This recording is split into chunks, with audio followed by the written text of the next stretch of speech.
Great Seal of the United States is a phrase, a motto, a rallying cry. E pluribus unum. Out of many, one. Out of many states, cities, neighborhoods, out of such different perspectives, such distinct personalities, so many free and fiercely independent people, emerges one country, one nation. How do we move forward as a single nation when our desires seem so different, our views so varied? Not easily and not quietly. The House will be in order. Thank you, Mr. Speaker. Bills in this chamber require names and actions. The Senate will come to order. On this vote, the yeas. Answers in America come not from one voice, but from many. Out of freedom flows energy, ideas, and passionate, legitimate differences. Peacefully resolving those differences, finding our common ground, is the challenge of free people face, and the job of those we elect to Congress. As far as the dates, I'm happy to provide it in the context that we have. Mr. Brown, Mr. Rubio, Mr. Sanders. 100 senators elected for 6-year terms. 435 voting members of the House of Representatives elected for 2-year terms on behalf of over 300 million American citizens. The House, the larger body, is designed to reflect the will of the majority. In the more intimate chamber of the Senate, the voice of each member can be taken into greater account.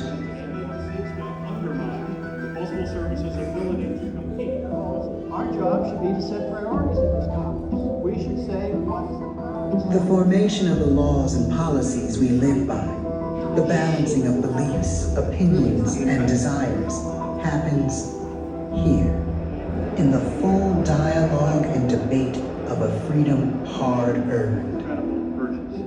We have to do better, and we can. The price of becoming an independent people is paid in the blood of soldiers and sacrifice of families. Out of 8 years of struggle in the Revolutionary War emerges a new, at first uncertain country, more in fact, a collection of states. The question is how to create a strong nation while protecting the vital role of the states and the personal liberty of citizens. In Philadelphia, delegates to the Constitutional Convention cannot agree. How are the citizens and states to be represented in this new republic? What emerges is to this day known as the Great Compromise. There shall be one Congress with 2 houses. In the Senate, each state will be equally represented with 2 senators.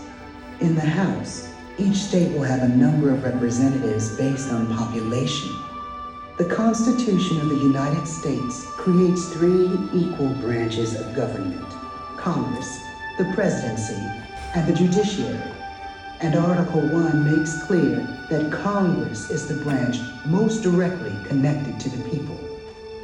In Congress shall reside the power to make all laws, to determine taxes, to regulate commerce, to establish post offices, roads, and courts, and, when necessary, to declare war. The delegates believe every power of government should be exercised carefully, in full consideration of many points of view. The center of this new government, its capital, shall be built on new ground, on the crest of a bluff overlooking the Potomac River, at the heart of a new city called Washington. The design of the building is rooted in an ideal ages old, that citizens can build a government driven not by the whim of a dictator, king, or tyrant, but based on the consent of the governed. This monumental structure, built far from available supplies and resources, will be the largest building of its time in North America. Workers, many of them enslaved African Americans, quarry stone, cut and saw timber, lay brick, and finish rough and fine carpentry.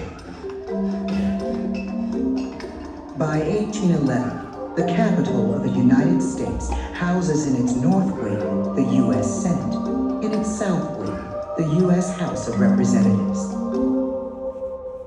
The experiment of representative democracy, of electing citizens to make the decisions of government, has been launched, only, incredibly, to be torched. 2 years into the War of 1812, British troops invade the city, sweep into the capital, and set ablaze the center of American self-government. Doubt that the burned-out city would even remain the nation's capital yields to the resolve of a now-tested nation. A nation pushing west. New states have joined the original 13, adding seats to the Senate and more members to the House.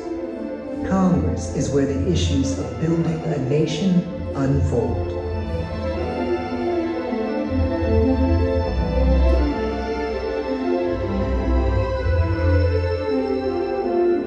One question overshadows all. As new territories are opened for settlement, will they be slave or free? For close to 40 years, the issue is fiercely debated. True American heart, liberty and union. Now, The government is the creature of the states. Making war wants no war. Above all, no civil war, no In the family end, strife. the nation cannot survive half slave and half free, and the country goes to war with itself.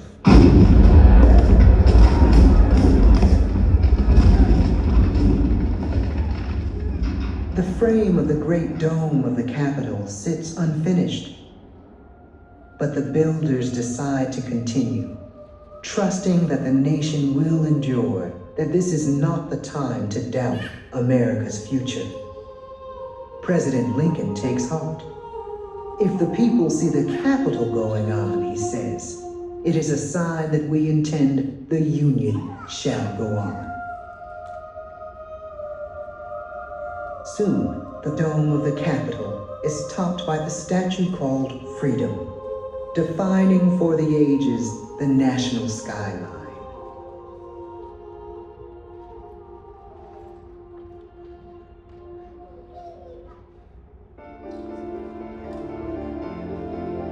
The new dome reflects an ambitious country. Congress creates new legislation to spur opportunity and growth, while its research arm, the Library of Congress, expands to a dramatic new building across from the Capitol.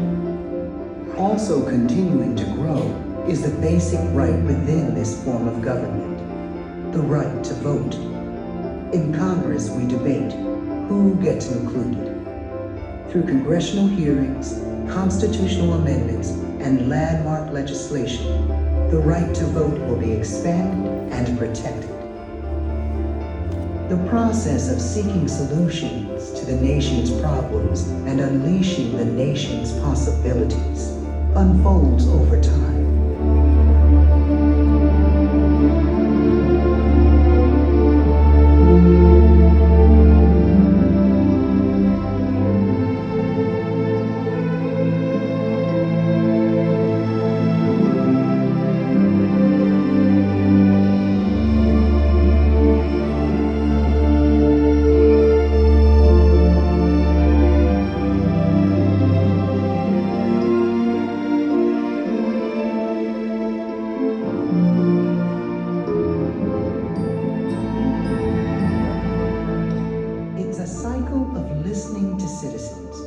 Creating and at times reshaping policy and legislation.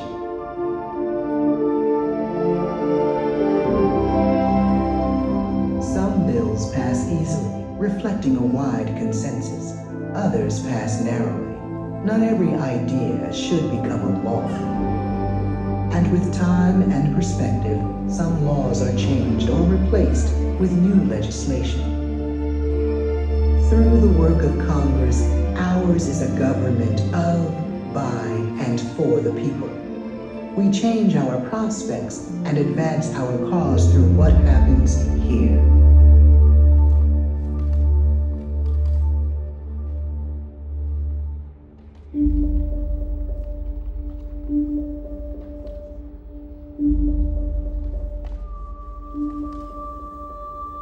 This is the core, the center of our experiment in political freedom.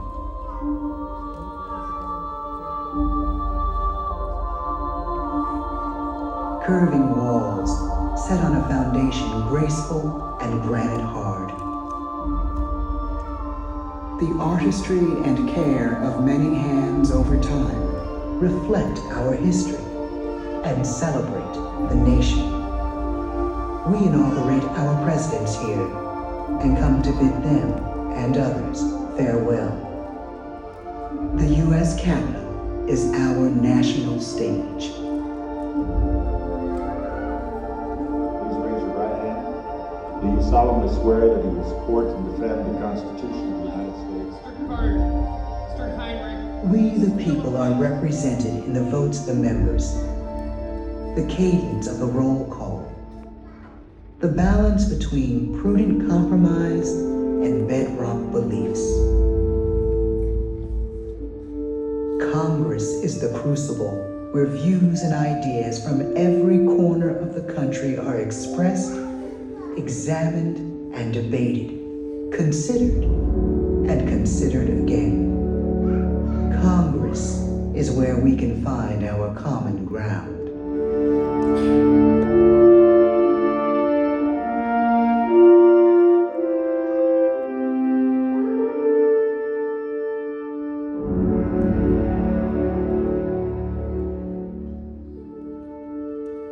These walls have been tested.